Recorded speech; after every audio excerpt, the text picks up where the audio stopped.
할렐루야, 구티비 세상을 보는 창 오세고감을 시청하시는 시청자 여러분, 저는 광주청사교회 백윤영 목사입니다.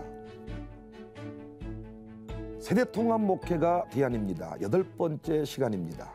오늘은 교회 사랑 신앙을 전수하자라는 주제로 함께 통합 목회에 관해서 이야기를 나누도록 하겠습니다.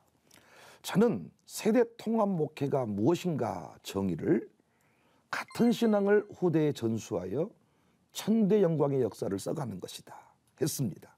이 같은 신앙이 뭐냐? 저는 5대 신앙이라고 정의를 했습니다. 이 5대 신앙이 저는 정말 중요하다고 보거든요. 이 5대 신앙의 가치를 저는 또 나름대로 이 가치를 부여했는데, 첫 번째 5대 신앙의 가치는 하나님을 경외하는 원리를 담고 있습니다. 우리 선조들이 살았던 그 5대 신앙, 붙들고 살았던 그 5대 신앙을 우리가 깨닫고 행하면 하나님을 경외할 수 있습니다. 결국 이 땅에 승리하는 인생은 하나님을 경외하는 인생인데, 어떻게 하면 하나님을 경외할 수 있냐? 5대 신앙을 따라 살아가면 하나님을 경외할 수 있다고 봅니다. 두 번째 5대 신앙의 가치는 행복과 형통의 원리를 담고 있습니다. 이 시대에 많은 사람이 행복을 원해요. 형통을 원해요. 그런데 어떻게 해야 행복할 수 있는지를 모르더라고요.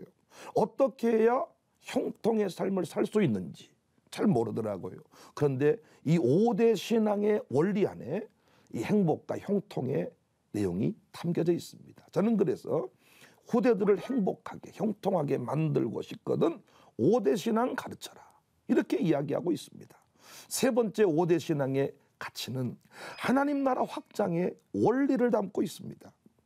하나님 나라가 이 땅에 건설되고 확장되는 것이 우리의 존재의 이유인데, 오늘 또 우리는 그 일을 위해 생명을 내 던지는 이런 각오를 하고 있는데, 어떻게 하면 확장을 이룰 수 있냐? 5대 신앙을 따라 살면, 그리스도인들이 5대 신앙을 따라 살면 확장의 주인공이 될 수 있다, 이렇게 저는 말씀을 드렸습니다. 특별히 5대 신앙 중에서 3가지를 이미 공부했습니다. 우리가 후대에게 가르쳐야 될 5대 신앙 중에 3가지. 첫 번째는 주일성수 신앙에 관해서 말씀을 드렸습니다. 주일성수, 안식일의 대체일이 아닙니다. 창조의 기념일로 경건의 훈련의 날로서 주일을 말하는 겁니다. 잔치집 인생, 날마다 기뻐할 수 있는 인생, 결국 주일성수 신앙과 연결되어 있음을 제가 말씀을 드렸습니다. 그래서 우리 선조들처럼 주일날 모든 것을 멈추고 하나님을 예배하는 자리로 돌아가는 거지요.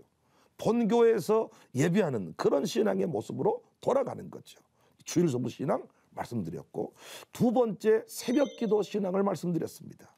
저는 이 새벽기도 신앙 참 중요하게 봅니다. 특별히 4차 산업혁명 시대에, 제가 나중에 말씀드릴 내용이기도 합니다만은 4차 산업혁명 시대의 교회가 대안을 제시하려면 이 새벽기도 신앙 붙들면 돼요.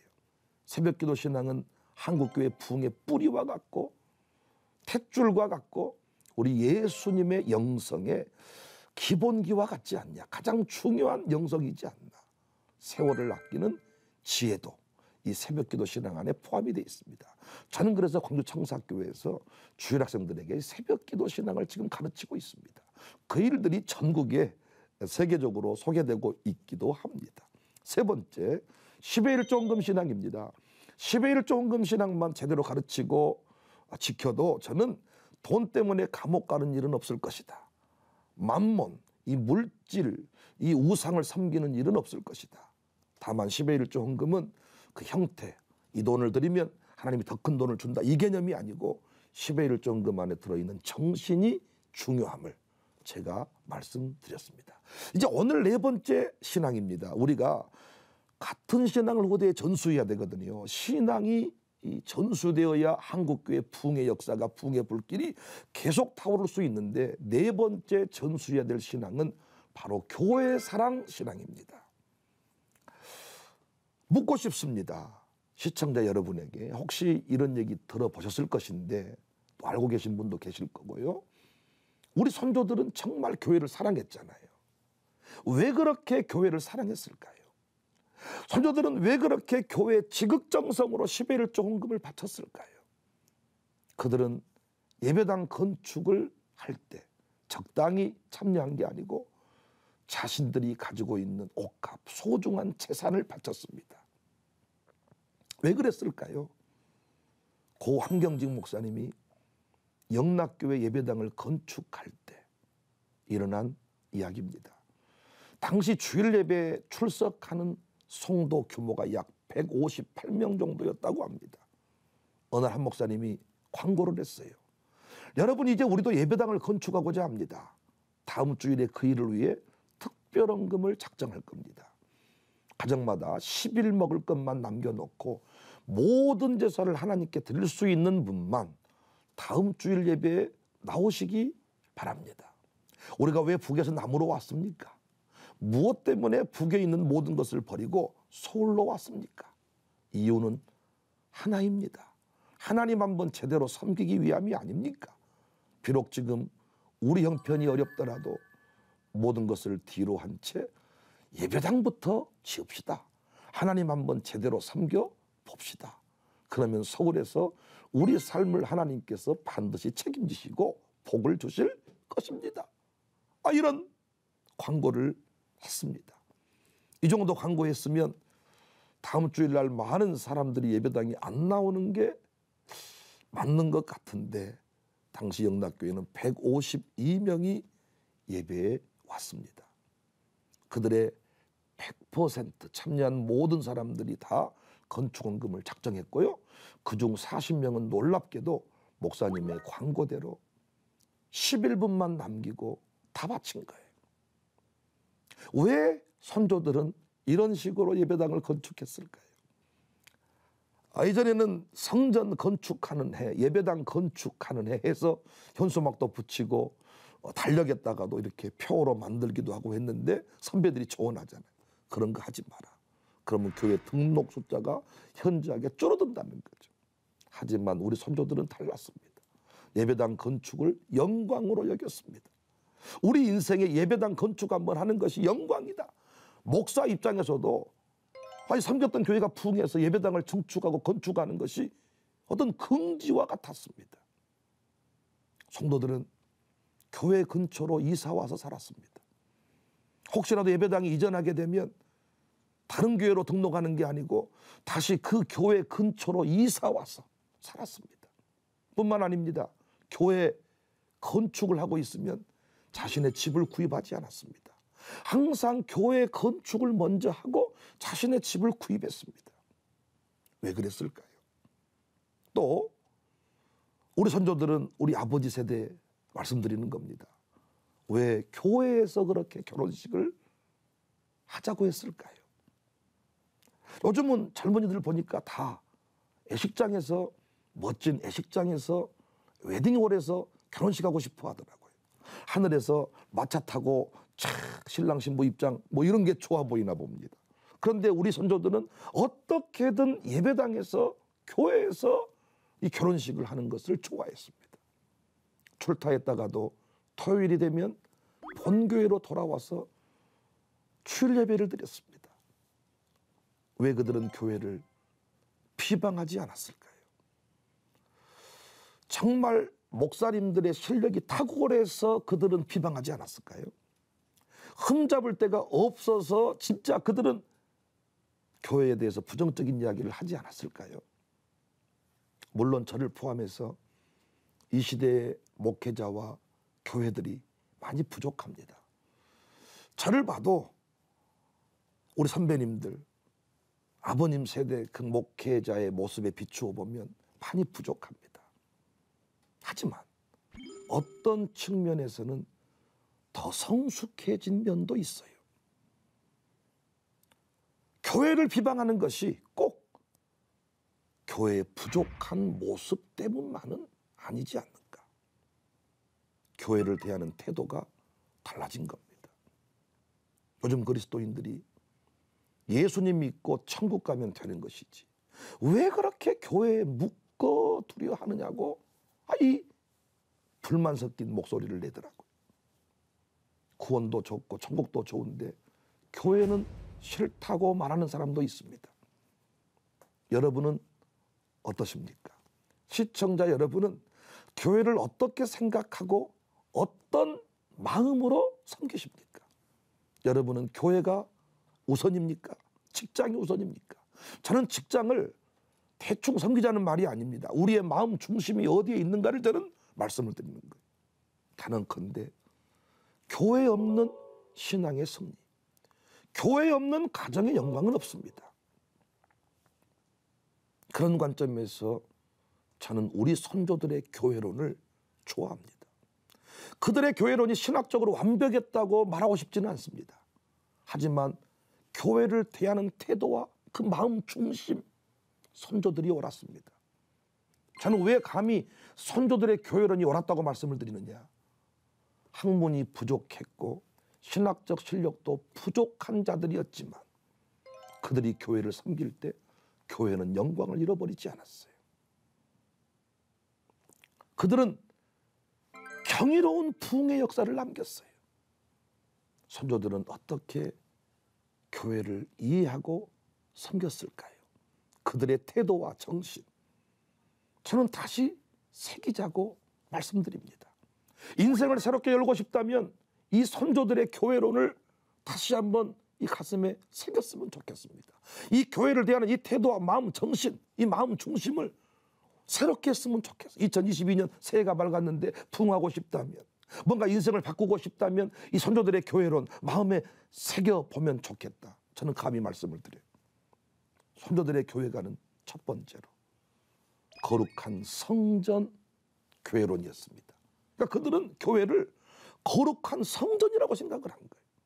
그래서 예배 중에 선포되는 말씀, 그곳에서 이루어지는 모든 신앙의 행위에 대해서 구별된 마음을 가지고 있었습니다.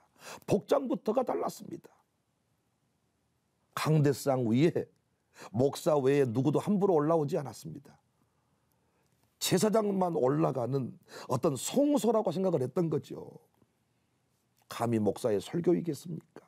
목사 설교가 길다, 짧다, 재밌다, 은혜가 된다, 안 된다, 감히 그렇게 함부로 말할 수 없었죠. 물론 예배당이 거룩한 성전 아닙니다. 예수님이 성전이시고 예수님을 모신 우리가 성전입니다. 맞습니다. 목사만 성직자가 아닙니다. 모든 성도가 다 왕 같은 제사장입니다. 하지만 우리 선조들은 눈에 보이는 교회를 성전으로 여기면서 살았다는 겁니다. 그래서 그들은 교회를 함부로 대하지 않았어요. 교회를 성전이라고 생각하니까 비방할 수가 없었어요. 교회를 섬기는 목사도 성직자, 이 성직자라고 한 것도 성전이라고 생각하니까 성직자다. 다 이런 정신이 반영이 되었습니다. 뿐만 아닙니다. 교회의 비품들을 성물이라고 했습니다. 헌금도, 우리가 맡은 직분도 성물이라고 했습니다. 교회에서 이루어진 모든 일이 하나님이 하신 일이다. 이 의식이 분명했죠. 그래서 감히 교회에서 싸울 수 없었습니다. 또한 교회를 성전으로 생각하니까 예배당에서 드리는 예배에 생명을 걸었습니다. 제사 정신이 있었던 거예요. 물론 교회 예배가 삶의 예배로 연결되어야 하는 것이 옳습니다. 교회 안에서만 예배하는 거 잘못됐습니다. 삶의 예배자가 되어야 하는데 예배당의 예배 없이 삶의 예배가 가능합니까? 아니지요. 예배당 예배에서 우리 공동체 예배 가운데 임재를 경험하고 불을 받아야 그 일이 가능합니다. 그래서 시편 기자는 시편 133편에서 성전 예배를 위해 모인 공동체를 향하여, 저는 코로나 시대에 정말 모인 성도들을 볼 때마다 이런 마음입니다. 형제의 연합이 어찌 그리 아름다운지요. 아론의 머리 위에 부어진 보배로운 기름 같다. 헐몬산에 내린 이슬 같다. 이런 고백을 했습니다. 저는 우리 교회 성도들에게도 늘 그런 얘기를 합니다. 그러나 시청자 여러분들에게도 말씀드리고 싶습니다. 예배당에서 드려진 예배, 제사장이 성전의 제사를 섬기듯이 하시기를 바랍니다. 그리고 교회 공동체 가운데 여전히 함께 하시고 이 교회를 움직이시는 거룩한 성령님의 역사를 인정하십시오. 함부로 비방해서는 안 됩니다. 함부로 어떤 역사를 평가해서도 안 됩니다. 그래야 신앙 성장이 있고 삶의 수준이 바뀔 수 있어요. 저는 우리 선조들의 이 교회론을 우리 후대들에게 열심히 가르치고 있습니다. 물론 저부터 신학 공부한 목사이지만 저부터 교회를 대할 때 이런 마음으로 대하고 있습니다. 선조들의 교회관 두 번째는 그들은 교회를 만물 위에 으뜸이다고 여겼습니다. 그렇게 믿었습니다. 바울이 가르친 교회론이죠. 바울은 에베소서 1장 22절 23절에 보면 만물을 그 발 아래 복종하게 하시고 그를 만물 위의 교회로 교회의 머리로 삼으셨다. 그러면서 교회는 그의 몸이니 만물 안에서 만물을 충만케 하시는 이의 충만이다. 예수 그리스도의 그 충만한 은혜가 충만한 그 역사가 교회를 통해 흘러간다. 이런 얘기죠. 선조들은 이 말씀 그대로 믿었습니다. 세상에서 가장 높은 곳, 영광스러운 곳이 교회라고 생각했습니다. 그래서 백범 김구 선생은 경찰서 100개 세우는 것보다 제대로 된 교회를 하나 세우는 것이 더 낫다고 했습니다. 마을마다 예배당을 세우려고 했던 이유도 교회를 통해서 그 지역이 높아진다고, 그 귀신 역사가 떠나간다고, 어둠의 영들이 떠나간다고 생각했습니다. 교회를 통해서 복이 임한다고, 교회가 복의 통로라고 믿었던 것입니다. 그래서 지금처럼 은행을 이용하고 뭐 이렇게 건축을 했던 시절이 아니기 때문에 장기를 팔아서라도 예배당 건축을 하고자 했습니다. 요즘으로 치면 너무한 거 아닙니까? 장기를 팔아서라도. 저희 교회도 제가 부임하고 보니까 예배당 그 800석 규모의 큰 예배당이 건축되어졌다 그랬잖아요. 근데 성도들이 그 예배당 안에서 참 힘들게 눈물을 흘리고 있었습니다. 교회가 어려워져가지고. 그럼에도 불구하고 성도들은 그 예배당을 뭐 매각하자, 팔아야 되겠다, 이런 그냥 건물로 보는 게 아니고 자신들의 신앙, 어떤 고백의 이런 결과물로 어떤 보배와 같은 곳으로 생각을 해서 눈물을 흘리면서 그 예배당 건물을 지키고 있더라고요.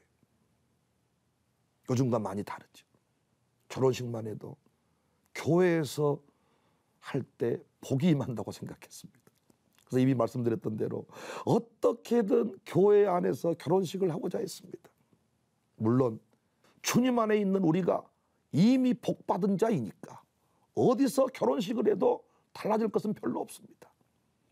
하지만 하나님은 분명히 이 땅에 교회 공동체를 남기셨고 여전히 그 공동체를 향하여 때마다 시마다 은혜를 주십니다.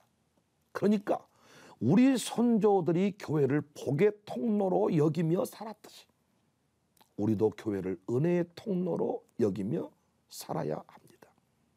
그런데 오늘날 그리스도인들은 어떻습니까? 교회가 으뜸이 아닙니다. 아파트가 으뜸입니다. 학교가 으뜸입니다. 그래서 가장 좋은 자리 아파트를 세우고 학교를 세웁니다. 청교도들이 왜 추위와 배고픔을 견디며 예배당을 건축했습니까? 두말할 것 없이 교회가 세상의 으뜸 만물을 충만케 하신 이의 충만이라고 믿었기 때문입니다. 그래서 그들은 학교 건물보다 도서관 건물보다 항상 예배당 건물을 더 높게 지었습니다. 우리 선조들이 헐벗고 배고파도 예배당을 건축하고 교회를 교회되게 하는 일에 생명을 건 정신과 일치합니다. 왜 지역 사람들이 목사를 함부로 대하지 못했습니까? 왜 목사를 그 지역의 지도자로 대우했습니까? 그것은 교인들 스스로가 교회를 그 지역의 으뜸이라고 여기며 살았기 때문에. 우리 목사님도 참 귀한 분이라고 여기며 살았기 때문에 세상 사람들이 함부로 하지 못했습니다. 교회 영광은 우리가 지키는 것입니다.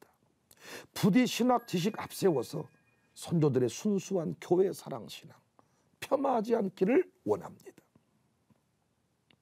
영락교회 제가 건축 얘기를 잠깐 했습니다. 영락교회 건축 당시 헌신했던 40명 모두 1970년 우리나라 우수 기업 명단 200위 안에 들어가는 영광을 누렸습니다. 오늘날 과연 이런 간증 찾아볼 수 있을까요? 단언합니다. 교회를 사랑하고 높이고 섬기면 시청자 여러분도 높아질 것입니다. 제가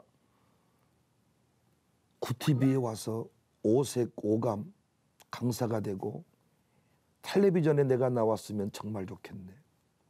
어렸을 때 노래 부르며 살았잖아요. 근데 제가 텔레비전에 나올 만한 사람이 된 것도 광주 청사교회를 저는 섬길 때 선조들의 그 마음을 가지고 섬깁니다.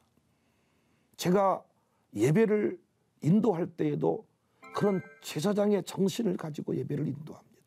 설교 한 편 한 편을 준비할 때도 그런 마음으로 교회를 사랑하고 높이고 섬길 때 저도 여러분도 높아질 것입니다. 부디 교회를 비방하지 맙시다. 교회를 온 마음 다해 섬깁시다. 교회를 내 마음대로 좌우지하고 이 교회를 온 마음 다해 섬기지 아니할 때 우리 인생이 결코 영광스럽지 못하더라고요. 우리 인생이 추락할 수 있습니다. 교회를 대하는 수준, 교회 예배에 참여하는 모습, 그것이 곧 여러분과 저의 믿음의 수준입니다. 부디 교회를 사랑합시다. 이 교회 사랑 신앙을 후대에 전수합시다. 저는 노아 가정 이야기를 통해서 세대 통합 목회 원리를 소개한 적이 있습니다. 어떻게 노아는 온 집안 식구를 아들과 며느리까지 다 방주 안에 들어오게 했을까? 이거 참 중요한 원리라 그랬잖아요. 교회 안에 우리 아들, 딸들이 들어와야 후대에게 신앙을 전수할 수 있다, 가르칠 수 있다 그랬잖아요. 어떻게 하면 우리 아들, 딸들이 우리가 섬기는 교회에 들어와서 훈련 잘 받아 기둥될 수 있을까요? 다른 거 없습니다. 교회를 진심으로 사랑하십시오. 교회를 온 마음 다해 섬기십시오. 저는 코로나 시대에 대면 예배, 비대면 예배 서로 논쟁이 많이 있는데 좋습니다. 비대면 예배가 옳다고 주장하신 분들, 어떻게 어쩔 수 없이 공동체 안에서 예배할 수 없는 분들, 서로의 기회가 아닙니까? 여러분이 정말 제대로 하나님을 예배한다면, 여러분이 예배하는 곳에 하나님의 임재가 있다면 우리 아들, 딸들이 그곳에서 하나님을 만날 수 있을 겁니다. 부모가 할 일이 뭐예요? 보여주는 거예요. 영광을 보여주는 거예요. 어느 순간 지나면 부모가 말로 하는 전도, 말로 하는 교육, 의도적 교육 영향을 미치지 못할 때가 많습니다. 무의도적 교육 보여주는 거죠. 교회를 어떻게 대하는지, 교회를 얼마나 사랑하는지, 전심으로 교회를 사랑하고 섬길 때 우리 후대들도 교회를 사랑하게 될 것입니다. 저는 요즘 우리 다음 세대의 가장 큰 문제가 여러 가지를 얘기할 수 있겠지만 교회에 대한 부정적인 마음을 가지고 있는 것이 정말 문제라고 봅니다. 이 마음이 회복되지 않는 한, 이 교회를 향한 그 마음이 바뀌지 않는 한 우리 아이들은 교회 중심의 삶을 살아가지 않을 겁니다. 교회 가까이 이사 오지 않을 겁니다. 오히려 신방 같은 것 좀 받지 않는 멀찍이 떨어진 곳에서 아마 신앙생활을 하고자 할지도 모릅니다. 근데 저희 교회는 제가 부임해서 이런 원리를 가르쳤습니다. 총직자들로부터 먼저 교회 근처로 다시 이사 오자고 했습니다. 그랬더니 정말 이사를 왔습니다. 그래서 저희 교회 총직자들은 거의 걸어올 수 있는 거리에 지금 집을 얻어 살고 있습니다. 결혼식도 우리 청년들이 이런 원리를 가르쳤더니 결혼식도 애식장, 웨딩홀 아닌 교회에서 결혼식을 하고자 합니다. 제가 결혼식장 가서 주례를 해보니까 이게 참 예배 중심이 아니더라고요. 이벤트 중심이더라고요. 아무것도 아닌 것 같지만 저는 이런 것들을 후대에게 가르치고 있습니다. 결혼식 토요일 날 하고 주일 날 바로 저는 신혼여행 떠나지 말라고 또 부탁합니다. 이왕이면 첫 예배를 본교회에서 드리고 월요일 날 신혼여행 떠나면 어떻겠는가? 저는 이렇게 가르치고 있습니다. 결국 우리 후대들이 교회 안에서 잘 세워지는 그런 간증을 보았습니다. 시청자 여러분, 교회를 사랑하십시오. 그리고 그 교회 사랑 신앙을 후대에 전수하십시오. 하나님의 말씀으로 세상을 이해하고 바라보는 마음의 창이 여러분 안에 열리기를 소망하며 이 시간 마치겠습니다. 감사합니다.